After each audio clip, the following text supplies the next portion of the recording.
Bonsoir Philippine. Oui, bonsoir Serge.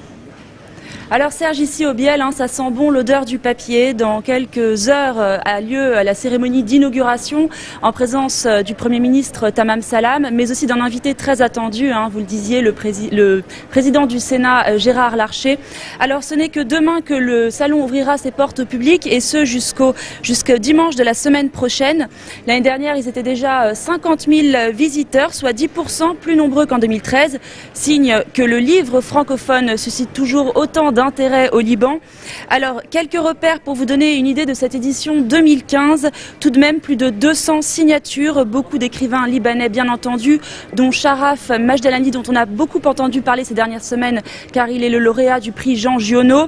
On aura évidemment aussi des écrivains francophones en dehors du pays. Le salon accueille l'écrivain canadien d'origine haïtienne Dany Laferrière, ou encore l'Algérien Kamen Daoud, qui est arrivé cet après-midi à Beyrouth. Alors ces 9 jours seront rythmés par plus d'une centaine de tables rondes, rencontres et conférences sur des thèmes variés.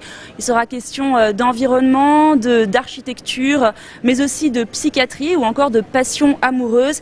Et puis bien entendu, les thèmes reliés à l'actualité seront aussi évoqués. Par exemple, vous aurez cette conférence intitulée L'État islamique, mythe ou réalité, qui sera animée par Nicolas Hénin, l'ex-journaliste otage, et aussi celui qu'on connaît bien ici, le chercheur Ziad Majed. Et enfin, temps incontournable de ce salon, les prix littéraires.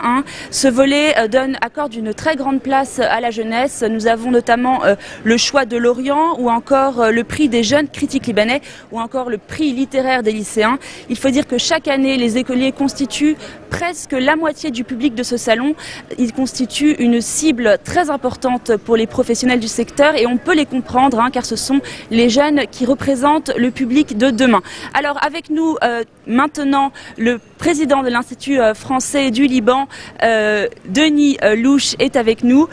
Il est aussi le conseiller culturel à l'ambassade. Denis Louche, vous êtes arrivé depuis 2 mois à Beyrouth. Donc, est-ce qu'on peut dire que c'est votre premier salon du livre à Beyrouth ?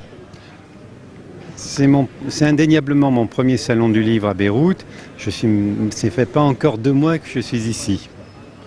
Donc je découvre le salon du livre et je suis frappé au premier regard par son professionnalisme, par le côté attirant que des livres sur les présentoirs, par les efforts qui sont faits pour les mettre en valeur, par la promotion qui est faite des écrivains, auteurs divers et variés, dont je peux mesurer la grande diversité et la grande richesse.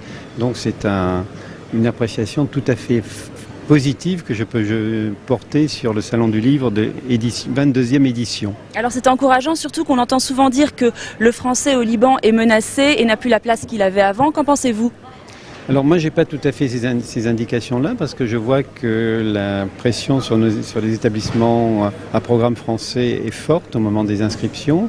Je vois qu'il y a des projets de construction de nouveaux établissements, donc je comprends que le français continue à faire recette, et qu'il fait recette parce que tout simplement il constitue un avantage comparatif indéniable dans la zone et dans le monde, pour ne pas oublier l'importante communauté libanaise qui vit en Afrique francophone, dans les 2 Amériques ou ailleurs. Alors ce sont notamment les éditeurs libanais francophones qui entretiennent le dynamisme de la langue française au Liban. Comment l'Institut français aide ces éditeurs ? Pour eux d'ailleurs, ce salon est une occasion unique de toucher à un plus large public. Alors un plus large public et un plus jeune public, je dirais. Vous l'évoquiez tout à l'heure. Moi je suis frappé par l'importance des ouvrages pour les jeunes. Ce sont, comme vous le disiez, les lecteurs de demain. C'est eux qu'il faut séduire, c'est eux auxquels il faut s'adresser, surtout au moment avec de l'Internet et des nouvelles technologies. Il faut bien comprendre que le livre a encore toute sa place, toute son importance, et que lire un livre, c'est pas la même chose que consulter en ligne une information. Nous avons aussi des artistes, des écrivains contemporains, donc ça c'est très important. Et certains ont eu des prix et d'autres pourraient en avoir, puisque dans la période où nous ne sommes pas très loin de la proclamation des grands prix littéraires en France. Merci beaucoup Denis Louche, et je vous souhaite un très bon salon. Et une très bonne visite. Merci beaucoup. Voilà Serge, donc nous restons bien entendu sur place pour suivre l'inauguration, l'ouverture de ce salon, et on vous fera un compte rendu fourni demain dans le journal. Merci beaucoup Philippe.